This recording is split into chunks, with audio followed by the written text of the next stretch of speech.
আসসালামু আলাইকুম সবাইকে আবারও ওয়েলকাম জানাচ্ছি আমার আজকের রেসিপিতে। ভিডিওটি দেখে অবশ্যই বুঝতে পারছেন আমি কি দেখাতে যাচ্ছি। আজকে আমি দেখাবো চকলেট টোস্ট বিস্কিট। তো চলুন শুরু করা যাক। এখানে আমি প্রথমে নিয়ে নিব চিনি 1/4 কাপ এবং উষ্ণ গরম পানি 1/3 কাপ।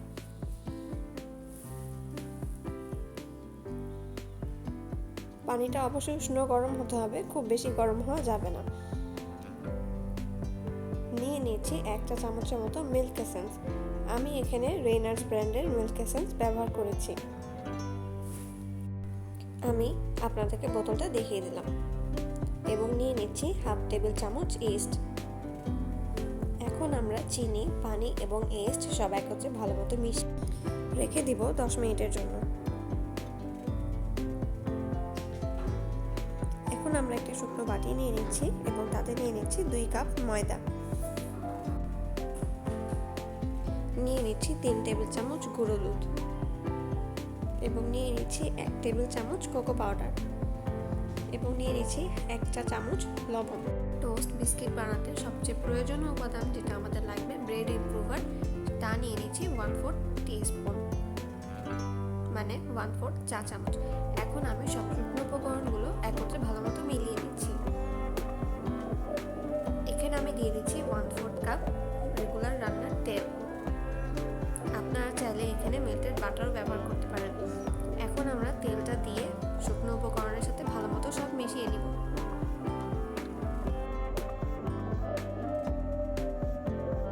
শুকনো উপকরণের সাথে তেল মেশানো হয়ে গিয়েছে। এখন আমরা দিয়ে দিচ্ছি চকো চিপস 3 টেবিল চামচ। আপনারা এখানে চকো চিপসের পরিবর্তে কুচানো চকলেটও ব্যবহার করতে পারেন।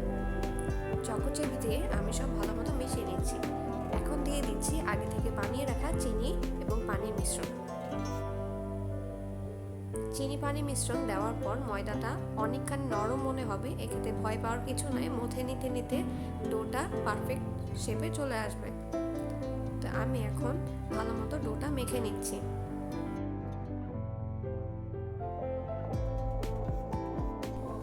আমার ডোটা মাখানো হয়ে গেছে। এখন আমি ওপরে সামান্য ময়দা ডাস্ট করে নিচ্ছি। ডাস্ট করে নিয়ে আমরা ডোটাকে একটি সারফেসের ওপর নিয়ে নিচ্ছি। এখন আমরা হাত দিয়ে টেনে টেনে ভালো মতো মথে নিব। এখানে খুব বেশি প্রেসার ক্রিয়েট করে মথার প্রয়োজন নেই, হালকা হাতে মথে নিতে হবে। ডোটা মথে নেওয়ার সময় চকো চিপসগুলো খুলে আসবে, এতে কোনো সমস্যা নেই। এতে আমরা আবার চকো চিপসগুলো দিয়ে দিব। এখন আমি বাটিতে সামান্য তেল ব্রাশ করে ডোটাকে বিছিয়ে দিব। ডোয়ের ওপরেও সামান্য আমি তেল লাগিয়ে নিচ্ছি যেন ওপরের সারফেসটা পুরোপুরি ড্রাই না হয়ে যায়। এখন আমি এটা ঢেকে রেস্টে রেখে দিব 30 মিনিটের জন্য। 30 মিনিট পর দেখতে পাচ্ছেন ডোটা অনেকখানি ফুলে উঠেছে। এখন আমরা বাটি থেকে ছাড়িয়ে নিয়ে আবার ম্যাটে নিয়ে নিচ্ছি। এখন আমরা আলতো হাতে হাত দিয়ে চাপ দিয়ে দিয়ে ডোটাকে একটু বড় করে নিচ্ছি। দিয়ে সমান করে 4 ভাগে কেটে নেব। আপনারা চাইলে এখানে 2 ভাগ করেও কেটে নিতে পারেন।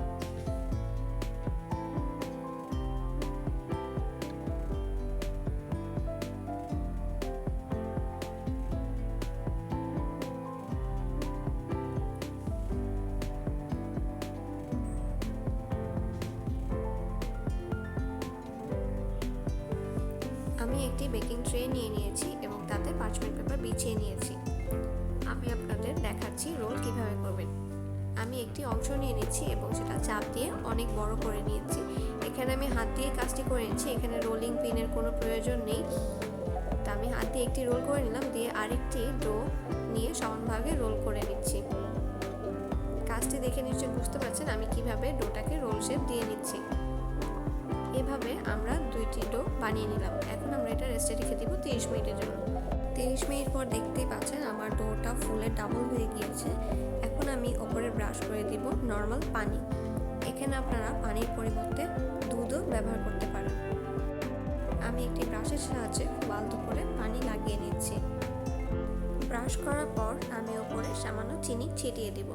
এটা পুরোপুরি অপশনাল, আপনারা চাইলে দিতে পারেন, নাও দিতে পারেন। আমি দিয়ে দিচ্ছি সামান্য টেস্ট বাড়ানোর জন্য। এখন আমরা এটা বেক করে নেব 180 ডিগ্রিতে 40 মিনিট। 40 মিনিট পর দেখতে পাচ্ছেন আমার ডোটা পুরো হয়ে গিয়েছে বেক করা। এখন আমি একটি ভেজা টিস্যু দিয়ে ওপরটা ঢেকে রেখে দিচ্ছি যেন ওপরের সারফেসটা শক্ত না হয়ে যায়। আমার ডোটা পুরো ঠান্ডা হয়ে গিয়েছে, আপনাদেরকে দেখাচ্ছি কতখানি সফট হয়েছে। এখন আমরা এটা রেস্টে রেখে দিব সারা রাতের জন্য। রেস্টে রাখার সময় অবশ্যই ওপরে ভেজা টিস্যু দিয়ে নেবেন, এতে ব্রেডের সারফেসটা মানে উপরি অংশটা ড্রাই হয়ে যাবে না। এখন আমি একটি কাটিং ম্যাট নিয়ে নিচ্ছি এবং রেস্টে রাখা ব্রেডটা বের করে নিয়েছি। এখন আমরা ব্রেডটা ধারালো ব্রেড নাইফের সাহায্যে কেটে নেব। ব্রেড জাতীয় যে কোনো আইটেম কাটার সময় অবশ্যই ধারালো ব্রেড নাইফই ব্যবহার করবেন। এখানে অন্য নাইফ ব্যবহার করলে আপনার কাটিংটা সুন্দর হবে না। আমি এখানে 1 ইঞ্চি পুরো করে বিস্কিটের সাইজ কেটে নিচ্ছি, আপনারা আপনাদের পছন্দ মতো কেটে নিতে পারেন। এখন আমি দুটো ব্রেড একসাথে এভাবে কেটে নিব।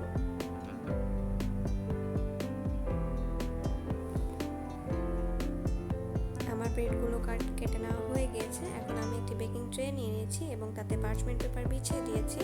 এখন আমার কেটে রাখা ব্রেডগুলো বিছিয়ে দিচ্ছি, দিয়ে আমরা এটা বেক করে নিব 160 ডিগ্রিতে 40 মিনিটের জন্য। 20 মিনিট পর আমরা উল্টিয়ে আবার বেক করে নিব আরও 20 মিনিট। আমার বেক হয়ে গিয়েছে, আপনাদেরকে একটু শব্দ শোনাচ্ছি এটা কতখানি মুচমুচে হয়েছে।